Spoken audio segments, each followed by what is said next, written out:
Hello and welcome once again to Breakfast All Day. How's it going? Good to see you. I am Christy. That is Matt. That is Alonso. We are all somebody, but we are going to talk about nobody today.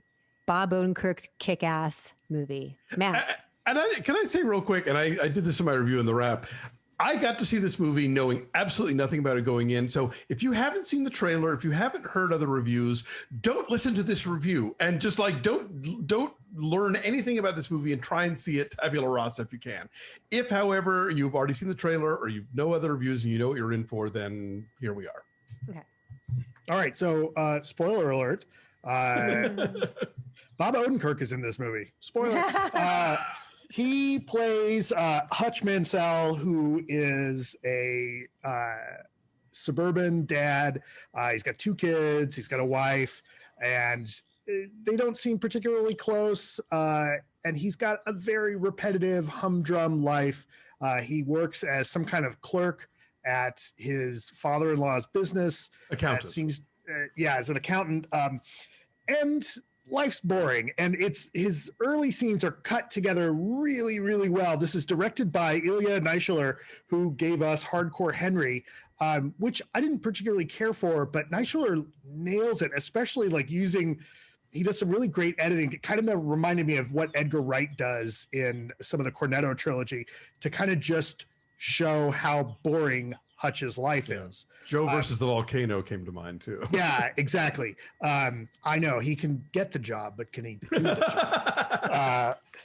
I'm not arguing that with you. I'm not arguing that. That's one of my sister's favorite movies of all time. Anyway, so Hutch Mansell finds that there's a break-in in his house one night. He hears noises. He goes downstairs, and there's 2 robbers, and one of them pulls a gun on him, and he just says, take whatever. He doesn't, he's trying to be safe. And as things go, his teenage son, tackles one of the robbers. And at that point, Hutch picks up a golf club and looks like he's going to start to swing away, and stops and lets these kids go, or lets these people go. And his son's disappointed in him. His wife seems kind of disappointed. And the cops, his neighbor, his father-in-law, his brother-in-law. Right, the cops show up and are like, you didn't do anything? And his neighbor's like, boy, I wish it was my place. I'd have done something. Mm-hmm. And you see that it really, really, really bothers him. And there's this weird radio call early on with somebody that you're not sure who it is. And the person on the other end of this is like, did you see what happened? I heard what happened. And you get that Hutch knows a little bit about something about like, oh, the gun wasn't loaded. And that's your first clue that something's up. He also diligently visits his father in a rest home, his father played by Christopher Lloyd, which is also a little bit of a clue just based on the law of economy of casting. Like, Christopher Lloyd's not going to just show up in these scenes. There's going to be something going on. As we go farther and farther into it, we find that Hutch is so pissed off and he's got this simmering rage that one day he needs to just go and do something about. And what tips it off is his daughter says, oh, I lost my kitty cat bracelet. And so he goes to find it. He goes out in the streets. The burglars took it. Right, because the burglars took it. So he goes out in the streets. He's looking for... Okay, Matt, this is turning into the longest plot synopsis ever. Yeah, there's way too much. But the fact that you mentioned the kitty cat bracelet is relevant, and here's why. I was getting to the important part. But I was going to say how this ties into the world culturally, because this is written by Derek Kolstad, who wrote the John Wick movies. Yes. And I feel like this is very similar to that in that it's a thing that seems insignificant and personal, insignificant to the world at large, but personal and really important to the character at the center of the story. And that's what makes him snap and do what he does. Right. In John Wick, it's his dog. Right. And so he goes out, picks a few fights. He's going to keep going, Alonso.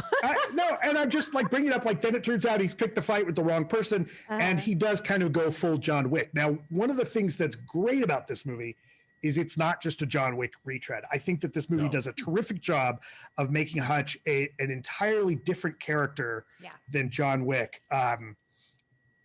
In that a couple things, like he gets involved in something that he didn't really expect, and he's certainly not as he's not as clean. It's over and above. It's just a different fighting style, but the way he approaches it and the way he handles things completely different. And it comes from this place of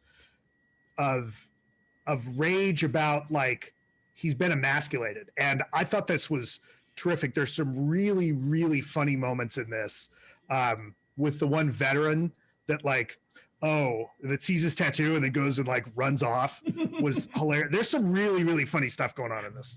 This movie starts, and I thought this was going to be like the sort of Straw Dogs kind of, like the guy, the weak man who has to like, get his big phallic gun and like, reclaim his manhood and stuff. And it turns out, oh, no.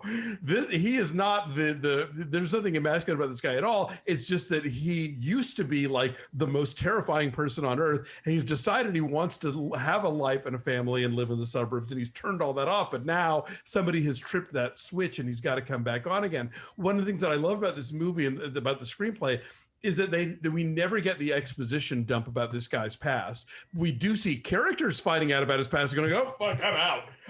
Just like running away from the action. That computer expert.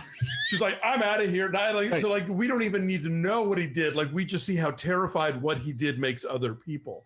And so, yeah, I thought this movie was I had the best time because the action scenes are exciting and they're exciting in a way that isn't, just a wick retread.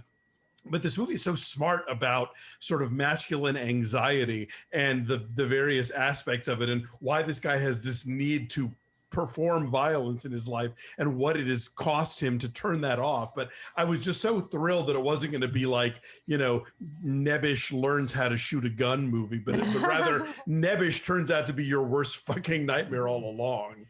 And I love the casting of Bob Odenkirk in this because he makes he's such a likable, accessible everyman. And there's such an accessibility to him and a decency to him that no matter what he's doing, no matter how graphic the carnage becomes, you're always on his side. And that's really important because as we talked about, this is John Wick-ish in some ways in the level of insane violence and like crazy choreography. And you have to stick with him the whole way and believe that what he's doing is right. And that's tough.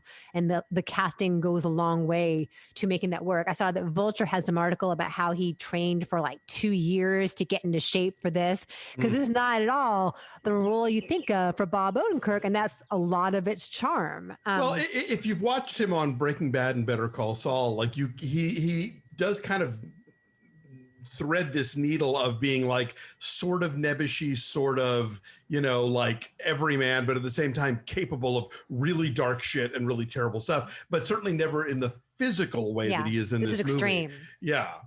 Also, I did not like Hardcore Henry at all. I love the idea of it. I love the ambition of it, but I found it so one note and so gimmicky and so like nauseating that I couldn't get behind it. But I love that Naishuller takes that creativity and just shifts it in a different direction. Because this kept me guessing the whole way. It's totally innovative and alive the whole time. The whole supporting cast is great. We should mention Connie Nielsen is his wife. And that seems like that seems like a role that she's like not going to get a whole lot to do besides be the doting wife, but she gets to do more here as well. This movie made me miss people.